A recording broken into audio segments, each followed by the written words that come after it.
guys, welcome to our channel. இன்னைக்கு நம்ம என்னன்னா லிச்சி செடி தான் பார்க்க போறோம். லிச்சி செடி வந்து இங்க வந்து கிடைக்காத அவ்வளவா ரேர். நம்ம வந்து கார்டன்ல வாங்குனோம். இதுவும் டைப் ஆஃப் அதாவது கொய்யாக்கா மாதிரி தான் இதுவும் இருக்கும்.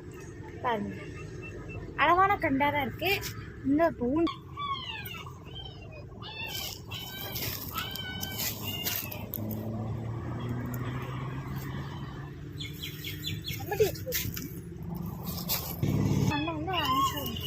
அப்பதான்